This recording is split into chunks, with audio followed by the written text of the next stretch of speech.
Hello, everyone. Lots of folks hopping on. Just going to give it a minute or two to let everyone join.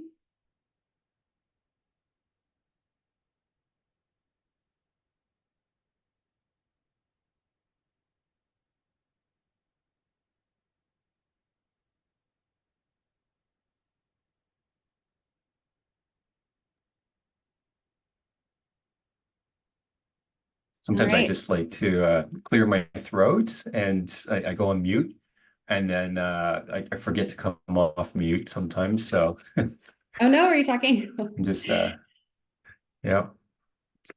looking All forward to right. this. Yeah, no, I think let's get going as folks still trickle in here. So welcome, everyone.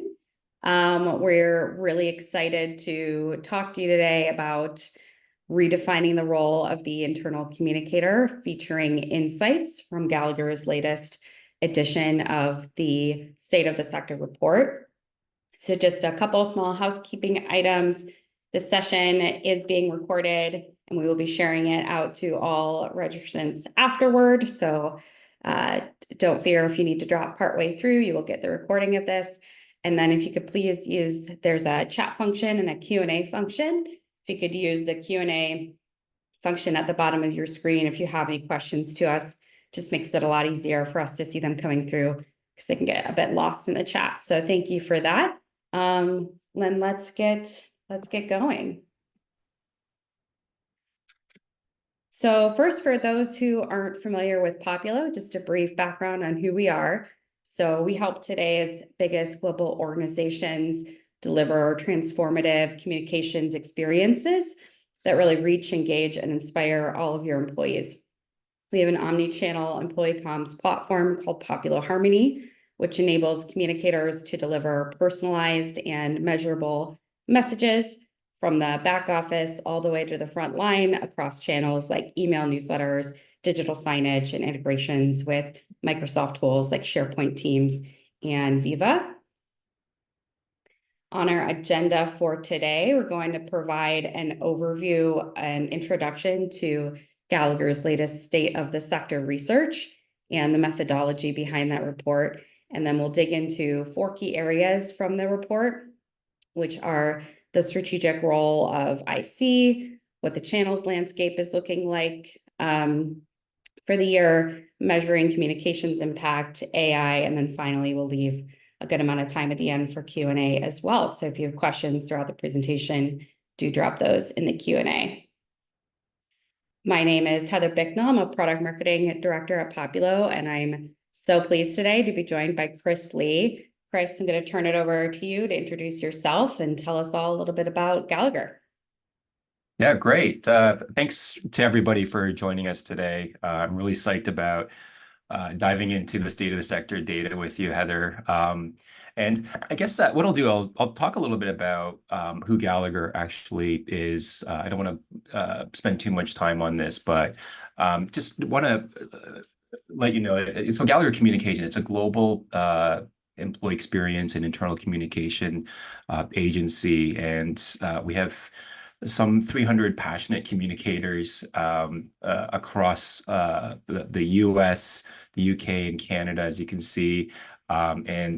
We focus on the broader remit of what does that employee experience look like. And so if you can see on the URL there, ajg.com/employee experience, and you'll get a chance to see some case studies and some of the types of work that we do with our clients. So let's talk about the state of the sector a little bit. I think for those of you that are in the area of internal communications, you're probably familiar with the state of the sector. It's become seminal or foundational reading for many of you. And we've been doing this now for 16 years. And this year we have over 2,300 organizations that are represented from 56 different countries. And we have a great cross-section across different industries and different organization sizes. And so we feel really good about the richness of the data that we're looking at here. And we're so grateful for partners like Poppulo who helped to make this as successful as it has been. So Why don't we, without any further ado, Heather, I think, I don't know if we have a drum roll sound effect, but we should get right into it. One. And I should say too, you should see there should be a resource section at the bottom of your Zoom screen as well. And if you go to the links section, you'll see a link off to the state of the sector, where you can go download that report for even more insights than we're able to cover today. But we're going to get into some great ones here, starting with the big question. What is the purpose of IC? What have we learned from last year's report, Chris? So we found that strategic alignment actually rose in the ranks last year. There was a 9% increase, and this puts it in neck and neck with culture and belonging, which again has taken the top spot. And at Gallagher, we found that culture and belonging, it did surprise us a little bit last year with it ranking number one in the sort of the purpose stakes. But it's important to note that respondents here were able to choose three different options. But clearly, there seems to be an evolution in terms of the purpose of internal communications. Are you finding the same thing, Heather, at Poppulo? Yeah, I would say, a lot of conversations around the strategic alignment elements. And I think one of the interesting callouts in Gallagher's report as well was that there's a difference in how folks are answering this question depending on their reporting line. So those reporting into internal comms functions, actually the top two were flipped. So 80% chose strategic alignment and 82% chose culture and belonging. But actually, if folks reporting into HR were more evenly split and also twice as likely to select managing risk as the purpose of IC as well. So I think that was another, really interesting, striking difference there in terms of how the reporting structures actually are influencing the overall purpose of the function. Yeah, and as we delve deeper into these numbers, Heather, I think we're going to examine a little bit about the nature of the comms function. Is it looked on as being strategic in nature versus is it looked at as being more of a supporting, tactical, and executional role? And I think there is influence in terms of the reporting line and what your focus.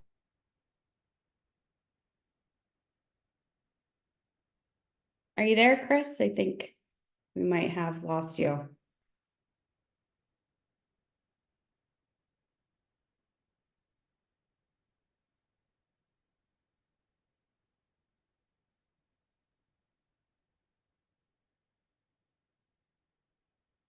One second, folks. Just want to make sure we can get Chris back here. Always tricky with these live webinar experiences.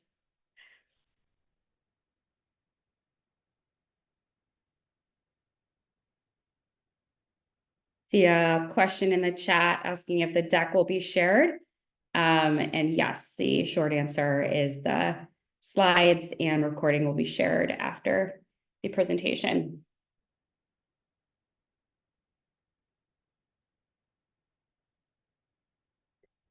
All right, why don't I keep moving us forward here, and hopefully Chris is able to join us in a few moments once his technology challenges are sorted out here. All right, so moving on Back, everybody. Oh, Sorry there about you that. are. Hi, Chris. It's All always right. it's always a nightmare with Wi-Fi, but hopefully it hangs on for the duration of the call. Sorry about that, everyone. No worries. Always an adventure. Okay, let's talk about the role of IC. I think we have a poll that we'd like to launch here as well. Just interested to get the feel from folks joining us today, how you view the primary role that IC plays in your organization today, strategic, advisory, or supporting. And then I think, Chris, you're going to tell us all a little bit about how Gallagher views the differences between those roles. Yeah, and I think the best way to think about this is in a supporting role, really the communications function boils down to a tactical, make pretty, make it sound good type of role, and they're brought in very late in an initiative. And then on the other side of the spectrum is strategic, where you're involved early, you have an opportunity to influence with your knowledge of internal audiences, impact, and attitudes. And then advisory is just kind of in the middle, where you're brought in a little bit later in the process, but you're still looked at to provide advice on which channels are going to be the most effective, and a little bit of audience insight. But I think at the strategic levels, you have more of a meaningful opportunity to influence at strategic levels with leadership. So that's probably the best way to look at it. And Heather and I are really interested to see how everyone views their role within their organizations. Wow, this is a really even split. So the majority are strategic, 39%, advisory, 29%, and supporting 33%. But I am a little surprised to see it such an even distribution in the audience. Yeah, very even. We'll take a look at what came across in the state of the sector, but I think that's fascinating that on this call, everyone is, and I see Dana on the chat is saying that we have three different hats that we use. And I think that's very true too. I think it depends on what you're being asked to communicate on, the nature of it. One of the questions that we did ask was in terms of operations, what role does IC tend to play? And it really does depend on, what areas you're looking at. So the top three here was vision and purpose, employee recognition, values, behaviors, and cultures. But, true to what we were seeing there, Heather, is where communicators are playing more of a supporting role tend to be more in the areas where HR plays a big role in terms of regulations and compliance, like you said, with risk management, career development, and health and safety. Absolutely. I thought, one of the interesting pieces for me here, you see that, we just talked about how communicators are defining the overall purpose of IC, and that was where culture and also that strategy component came in top one and top two. So I think it's interesting that we see, such a strong alignment to those top two purpose values, but that doesn't entirely line up with where folks are seeing their strategic influence. So there's sort of that gap between this is our purpose, but maybe we don't have a strategic seat at the table on it today. Yeah, and I think Heather, one of the things that and I saw a great comment in the chat about the impact of COVID, which was you had leadership teams relying quite heavily on communication support and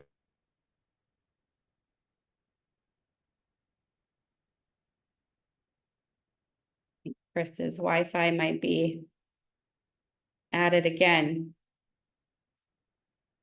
really leaned heavily on the communications function to help them with strategically, how do I do this? How do I get our employees to understand what's happening?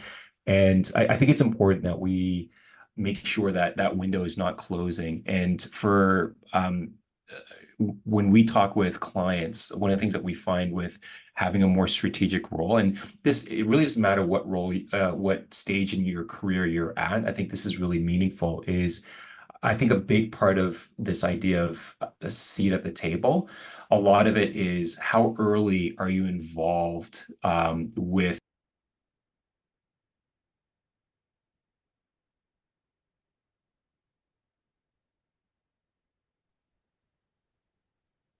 You back, Chris? So I am. I'm sorry. so sorry. I was on a call earlier today, and this wasn't happening. So I guess uh, leave it to being on a on a webinar for this to happen. But I was just saying that I think how early you are at the seat, I think really does matter.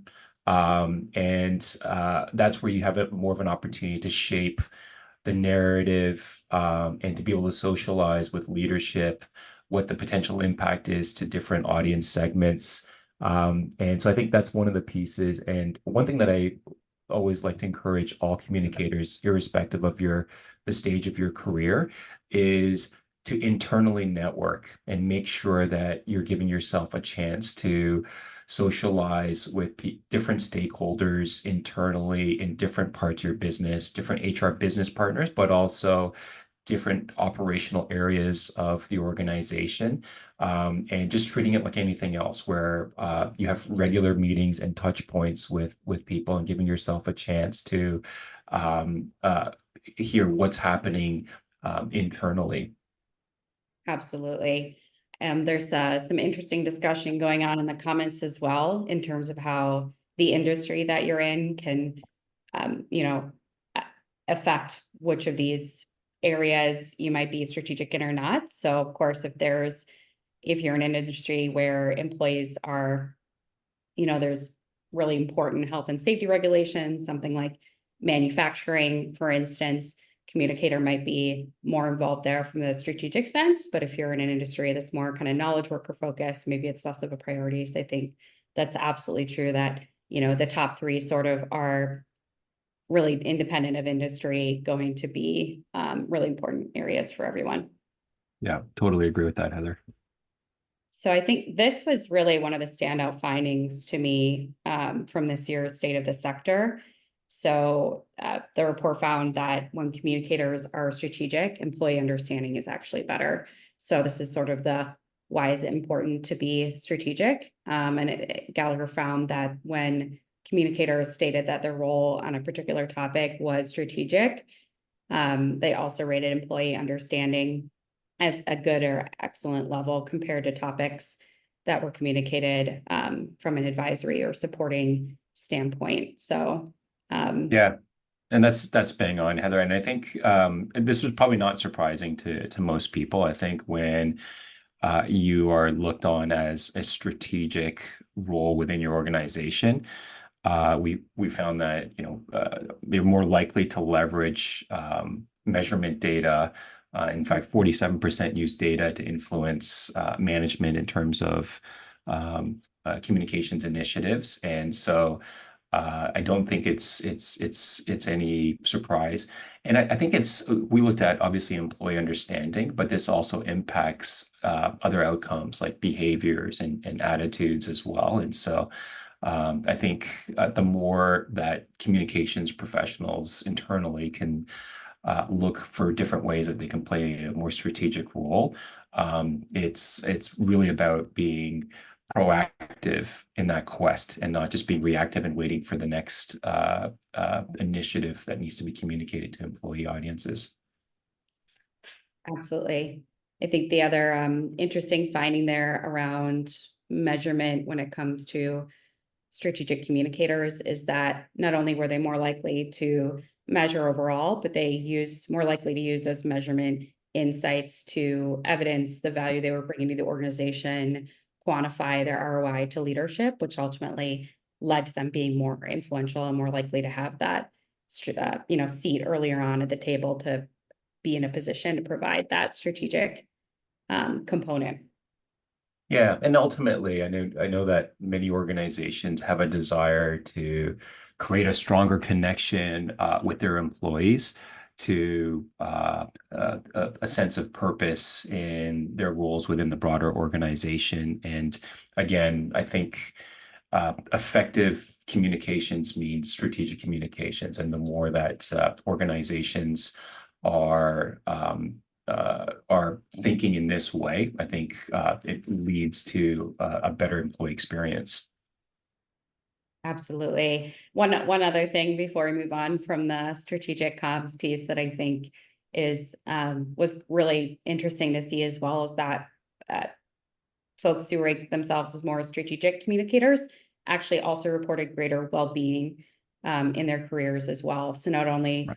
did it, provide a greater impact when it came to the outcomes that for employee understanding and action and behavior, but also those folks seem to have a better time in their jobs as well. So really Yeah, I holistic. think it's more definitely more meaning to the role that you Yeah. have, and it's more rewarding, I think, is to think about big C communications as opposed to pressing a send button and thinking in this way about the role that we play. And I think it is more not just gratifying as professionals, but it does yield much more meaningful results for an organization.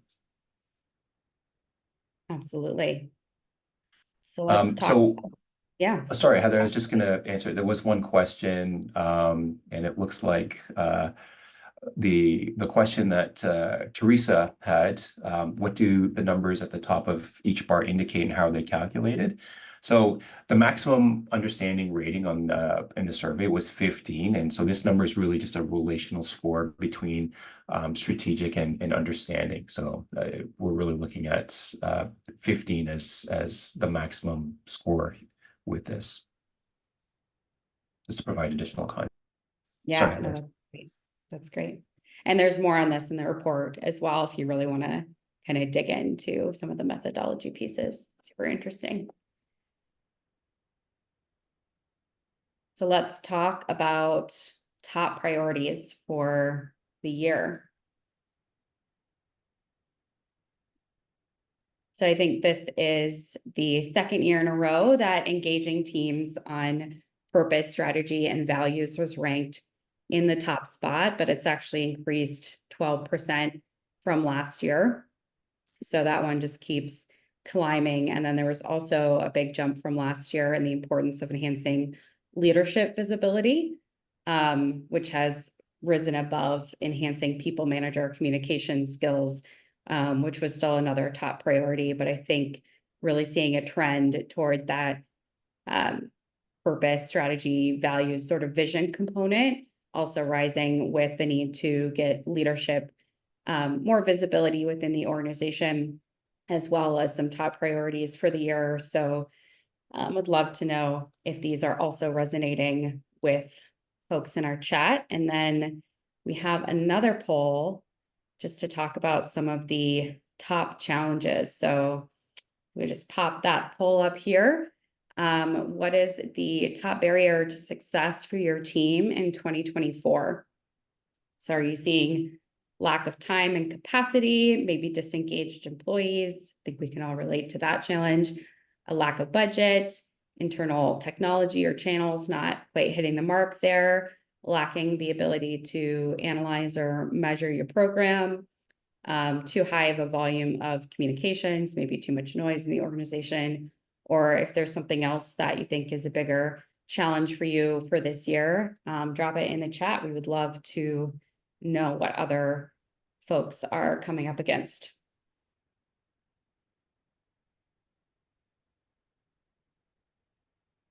And if you have a strong top two, because we're only doing a single choice here, do drop your top two in the chat as well if you feel strongly about that.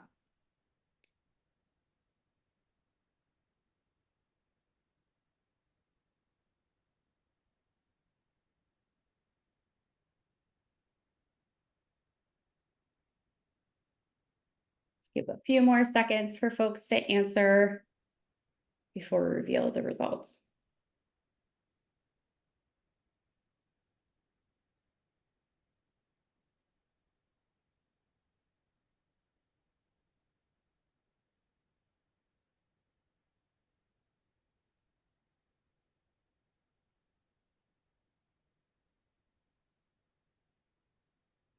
All right. Chris, are you feeling?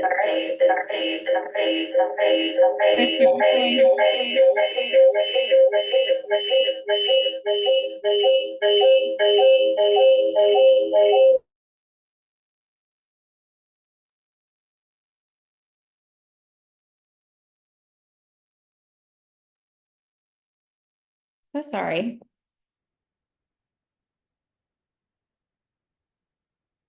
Sorry for technical difficulties here. Hopefully Chris can join us back in a minute and you don't have to hear my voice echoing anymore. Okay, let's get into the top barriers of success for IC teams in 2024 based on our audience here. I think lack of time and capacity really, again, not surprised to see that jump to the top for this audience. It is from the state of the sector, you can see the 35% cited that as a top challenge this year. It was also last year's top challenge, so definitely still seeing resourcing being a top issue. I think one of the ones that was maybe interesting or surprising to me is just disengaged employees. I mean, not surprised to see that it is, we know disengagement has been on the rise.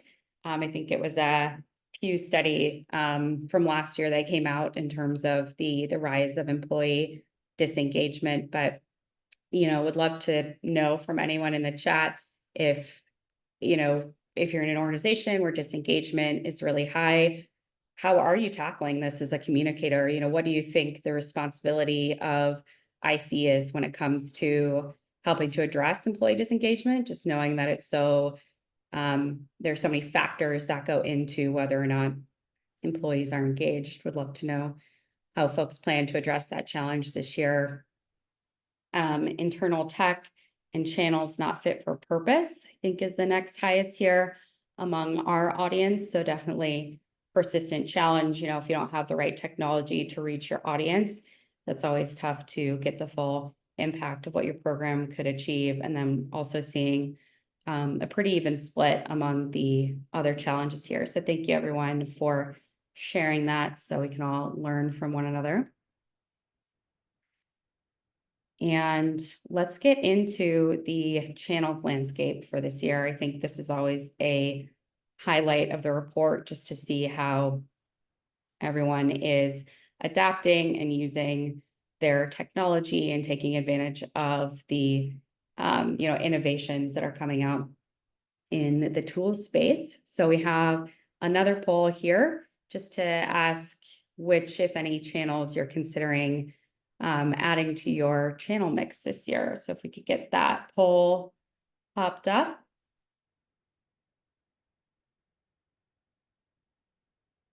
Great. So we have some channels here. Unfortunately, we couldn't list all of the channels that are covered in the state of the sector because that's just too many options. So if you are adding a channel and you don't see it listed here, do add that to the chat. And then we'd also love to know if maybe you have a plan to remove a channel this year. That would be interesting. Do drop that in the chat as well if you're interested in sharing which ones you might be divesting from. I see a video in the chat and understand that. Screensavers. Moving away from video, really interesting. Maybe we can learn from one another on video strategies while we're here.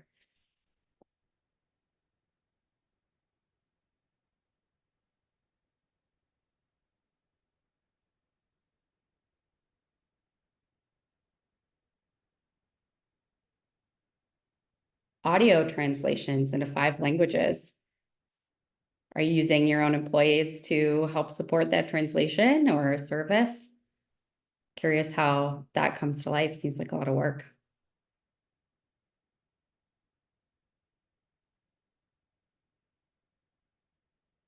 Digital signage on the wish list, definitely really key to help address the frontline population for sure, or help support office initiatives.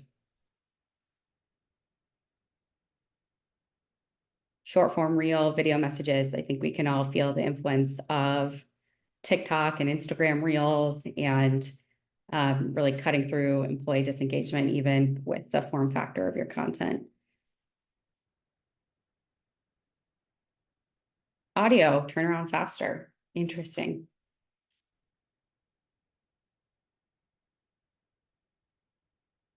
Well, thank you all for sharing that. I think we can showcase the results from our poll here.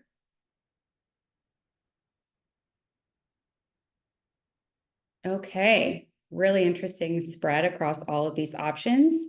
So the majority, 40%, are not adding a new channel this year. Curious if that comes back to that time and capacity and maybe budgetary component, or folks are happy with their channel mix as it stands. 30% are interested in comms integration, so Teams, SharePoint. We're definitely seeing that on the Poppulo side as well, in terms of trying to bring communications where employees are in their workflows, sort of to increase reach, decrease the need to bounce between a bunch of tools.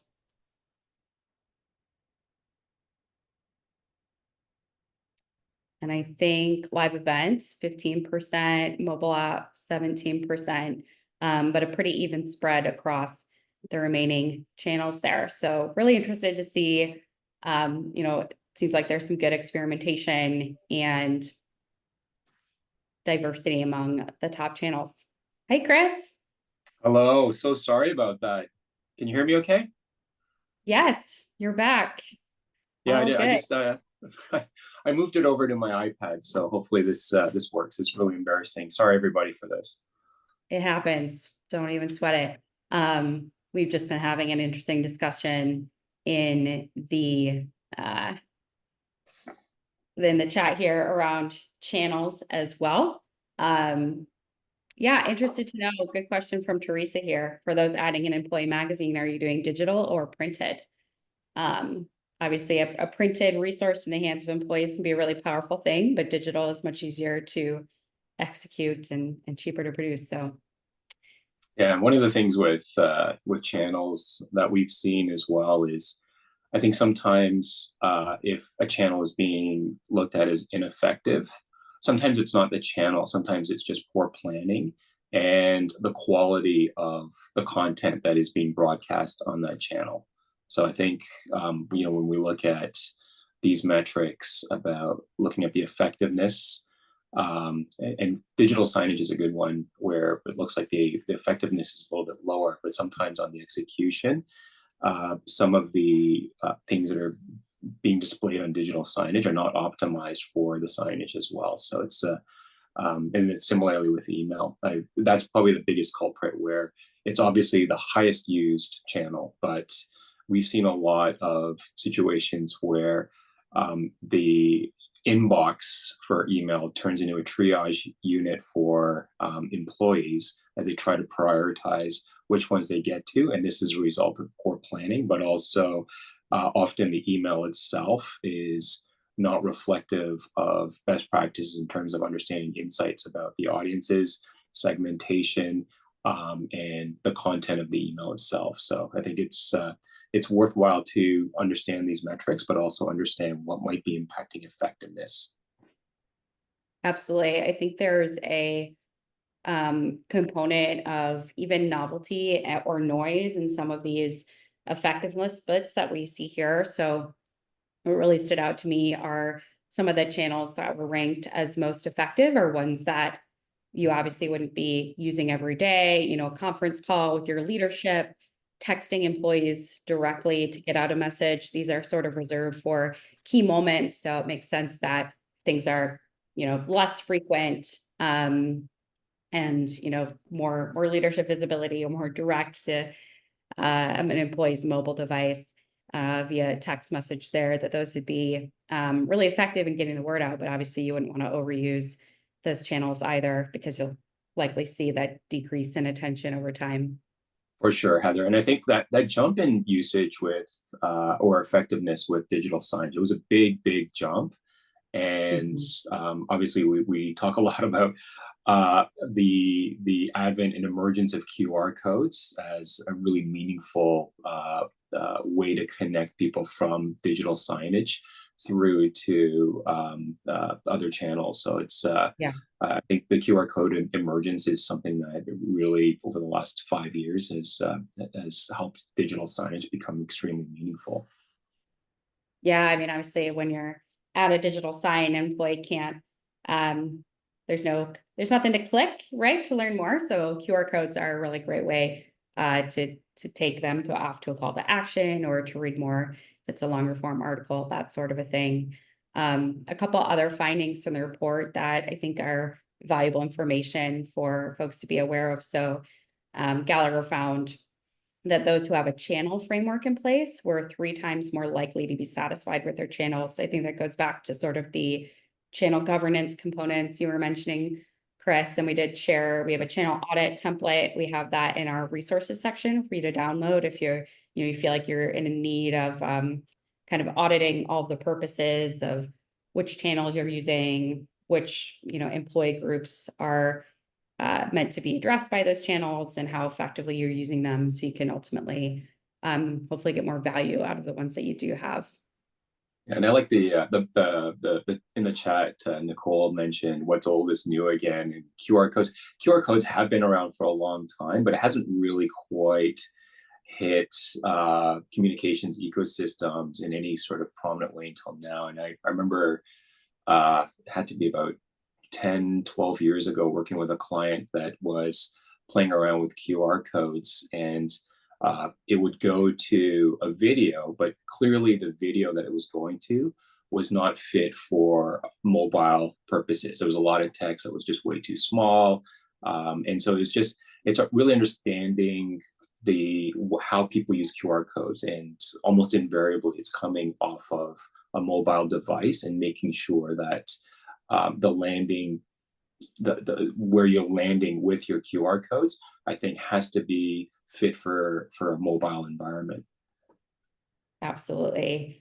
There's an interesting question here in the chat as well, in terms of intranet ranking lowest, even though it's an expensive investment, takes a lot of work to make it an engaging space. Any thoughts on why it's ranking low here? I can share from my perspective, and then I'd love to hear what you think, Chris. But I think, intranets on their own, there's sort of the concept, push versus pull channels. And I think intranets are, a good place to store a repository of longer content. But if you're not using a channel alongside that, like email newsletters, or maybe an employee mobile app, or even, broadcasting that across collaboration tools like Microsoft Teams, then, I think it's not front and center for employees to go think about accessing. So definitely, if you share a link back, I think that's one way to increase the effectiveness of intranet as a channel. Yeah, no, I completely agree. And I think a lot of the data that you'll see where effectiveness on the internet is low is, again, just going back to this idea of a lack of planning. And I think the internet, for too many organizations, it becomes this dumping ground for content, and there's a lot of compliance risks for organizations, because what happens is you start to have different types of resources and content, some of it outdated. And so I think governance is important in terms of planning around your intranet. And I think the idea of the intranet, I think, is important, but having some of the channels, whether it's emails, e-newsletters, QR codes, can also serve as a way to help you navigate and find resources on the internet, and just give you a quick connection to where things are on the internet. But I think a lot of it just requires organizations to be really planful and use design thinking about, how do I create an intranet that's going to be really useful and easy to find things for employees. Absolutely agree. One thing we did just on the Poppulo side, we were curious to see what channel usage and effectiveness was looking like from the 2022-23 State of the Sector to the one that was just published, which is looking at last year into this year. And the trends are really surprising. I think we just mentioned that even though there's still, some refinement and effectiveness around some of these channels that could for sure happen.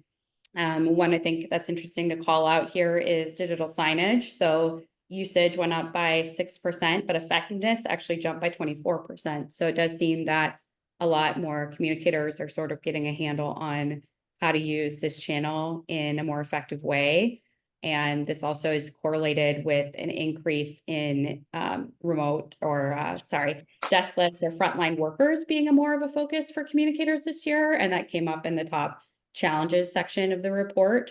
So I think we certainly see it from the Poppulo side, that when you're in an industry where, take manufacturing, for example, not even a mobile phone, is could be used in the facility. There's a lot of safety requirements that need to be met. So a lot of time it's really hard to get any digital message out to employees. So digital signage is sort of the best way there to even reach that audience to begin with.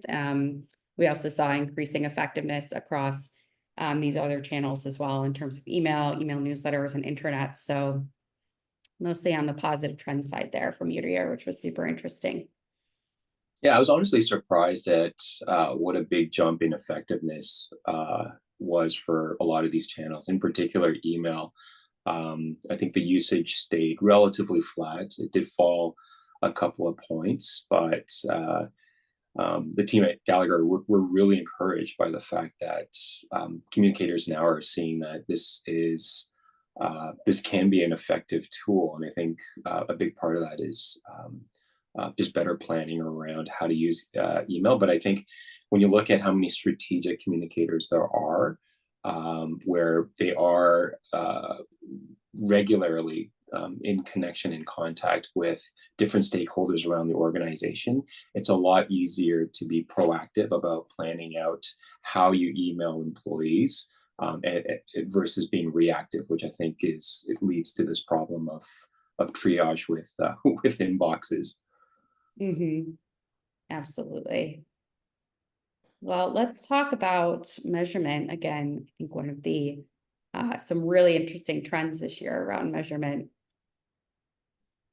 Let's talk challenges first. So sort of a consistent theme among general challenges, then particularly seems like it's being felt when it comes to measurement. I think when you are obviously trying to get your communications out and make sure messages are sent, that sort of takes priority. And then if you are short on time and resource, measurement might be one of the first things that sort of drops off of the lists of things you're able to do. I think what's tough here is that it's a bit of a self-fulfilling prophecy in that if you're not able to measure, you don't actually know what's effective, which means you don't really know what you could even drop or what you should double down on. So definitely appreciate the general challenge here among lack of time and resource.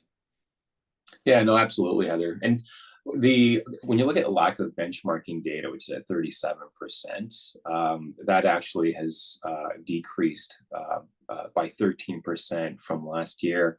And what I think is really interesting is this is suggesting that communications teams are doing a lot better job now of benchmarking their efforts, which is good. But the lack of time and resources, we see time and time again. This is a consistent theme, and this also is a tell for organizations in terms of what kind of investment they're making in their communications teams, in terms of do they view them as a strategic resource within an organization, or more of that support function. And the more organizations view communications as a vital strategic arm of their leadership team, it's less likely that you're going to have a lack of time and resources as a big issue for them. The other point, and Heather, I'm excited to talk about AI later, is I think some of the lack of time and resources, this year over year, this remained the same. It was still at 58%. But Heather and I, we're going to have some insights about Gen AI, and its impact on time and resources as well. Absolutely. I think let's move on to some of the interesting. I think this was so encouraging to see this year, even though there's so many challenges here. We're seeing improvement. So I think a great message from this year is that even though it's still tough, folks are making time for it and getting better at it. Yeah, no, absolutely. And, I think the reach metrics, it's great that's increased to 77%. I think reach is a metric that's used where the communications function is looked as a supporting function. The one that's really interesting to me, Heather, is the middle two, which is how is it impacting understanding, how is it impacting behavior change, and the more that communications teams view these metrics as an important part of their toolkit and their dashboard, the more likely it is that they'll be viewed and positioned properly as a strategic partner in an organization. Absolutely. I'd love to hear from folks in the chat who are measuring these things. Are you using surveys to do that today? Are you actually taking any of the results from, maybe you have measurement through a comms tool? Are you, comparing that with other numbers across the organization? Like, how scientific are folks getting here? Or is qualitative data really the best avenue available? But it's good to see that trend for sure.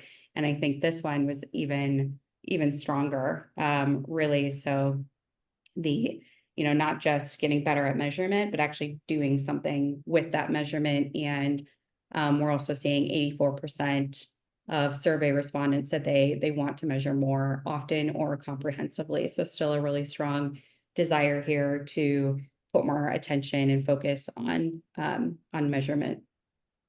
Yeah, it's really great to see too, Heather. I mean, 84% are saying that they want to measure more often or comprehensively. And this is despite the fact that the common theme continues to persist about a lack of time and resources. But I think there's a business case to be said that the more investment you have in your metrics package, the more effective, but also more efficient you can be as a communications team, and focus your energies and your efforts on not just channels at work, but improved copy, narrative, and things that are more effective with employee audiences.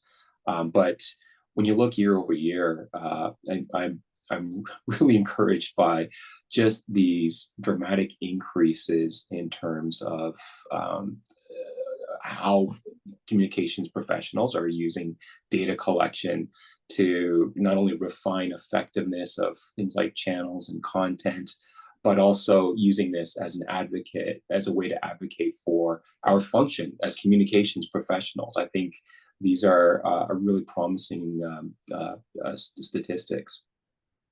Yeah, and I think what we talked about earlier in terms of the strategic communicators measuring more and also more likely to use that evidence ROI insight back to the organization to sort of defend or, secure that seat at the table, not just be brought in late, but really use their full scope of their skills and expertise to provide that strategy lens as well. It's good to see that being the top kind of focus area for everyone. Absolutely. And ultimately that ROI, I mean, we're talking the love language of C-suite. If you want the resources, you have to come armed with the metrics that demonstrate the value of the work that we do as communications teams. Absolutely. Well, I think our final section here before we get to Q&A is all about everyone's favorite topic, AI. So we have one more poll question here just to gauge sentiment among this group. I know, so much changes so quickly here. So curious to see kind of the current temperature in the room around AI. We'll give folks a couple seconds to fill this one in as well before we reveal the survey results from the state of the sector.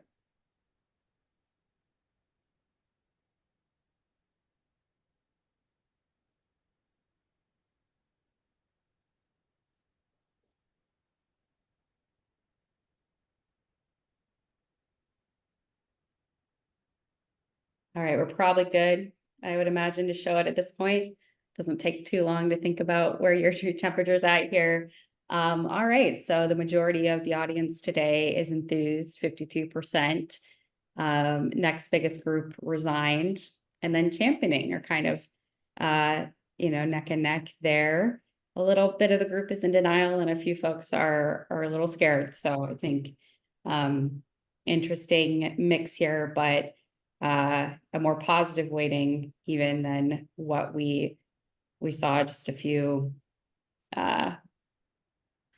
little bit longer ago in the state of the sector itself based on this survey. So I think there's it's kind of neck and neck between the group here that's enthused and championing, and then those who are, you know, the positives and the detractors here a little bit. Was interesting to see. Right. And I think, these results here at the webinar are fairly similar. I think there is a large group that are sort of resigned about the reality of the impact that AI is going to have. But just going back, Heather, to the earlier thought of resourcing and time as being major challenges for communications professionals within organizations is, I think, just imagine that you just inherited an intern with no experience, but unlimited capacity and access to resources. And that's effectively what you have with generative AI and ChatGPT. You have an opportunity to have and leverage a tool that can help you with productivity.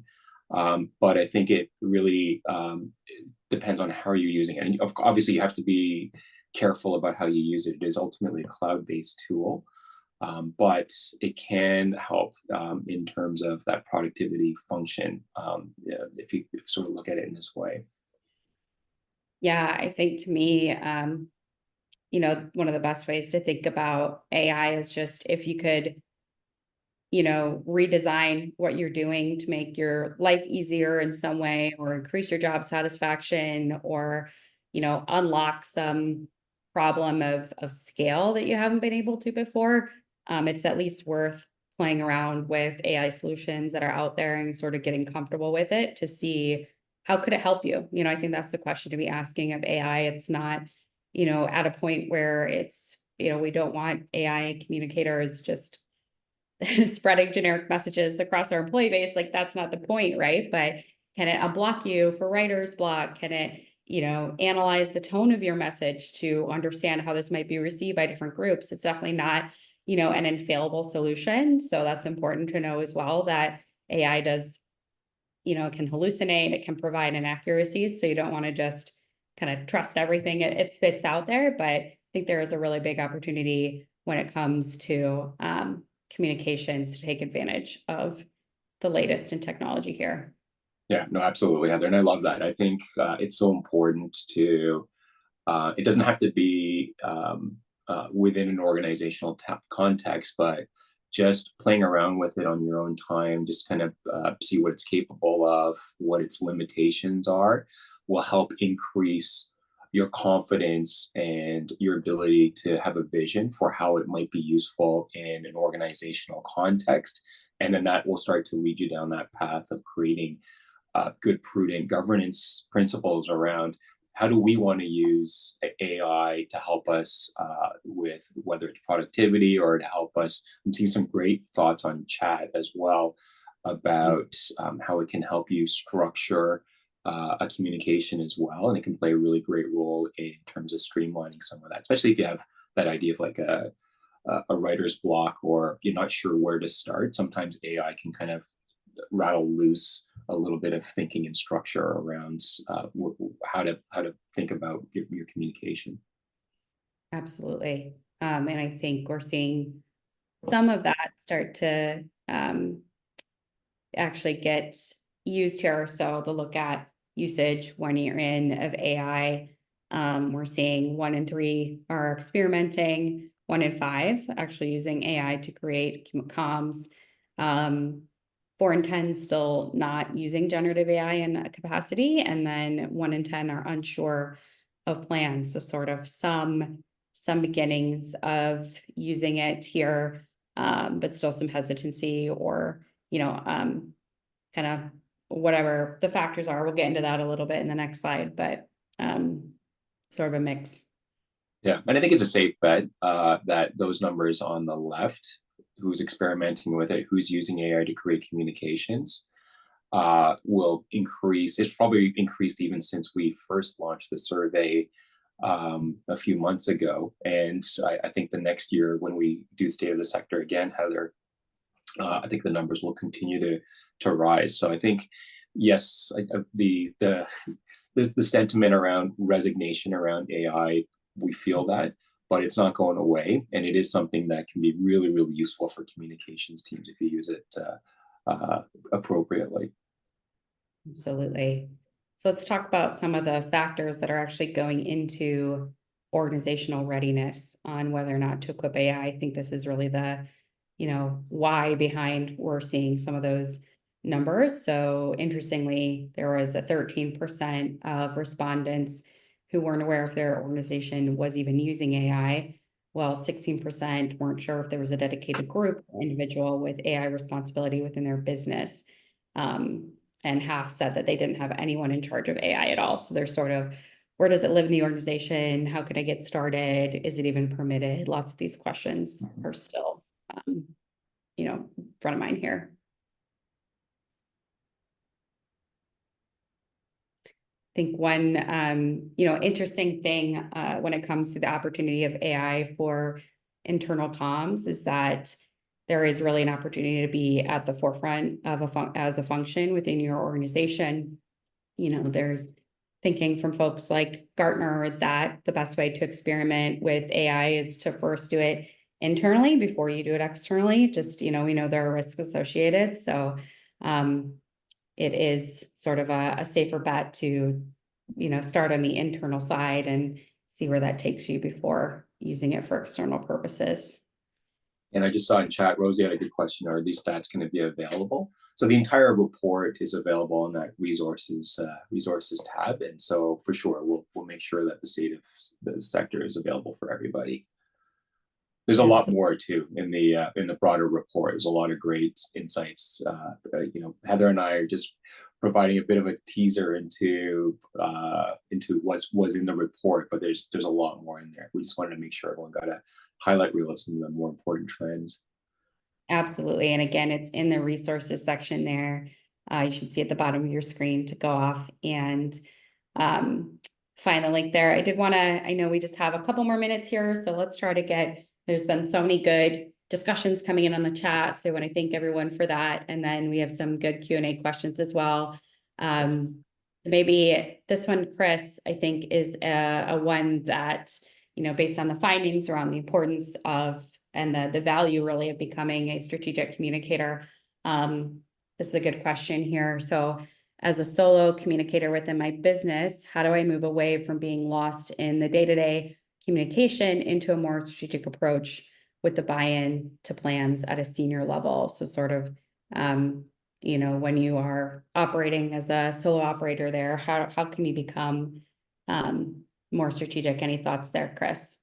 Yeah, for sure. And I get that in a big way, the role that we are often time poor. But I think one of the things that I mentioned earlier on in this webcast was the importance of that internal networking. So when I think about what communications really is, it's not just about broadcasting organizational messaging, but it's also about ourselves as communications pros. If you're an individual, creating connection points and regular connection points with internal stakeholders.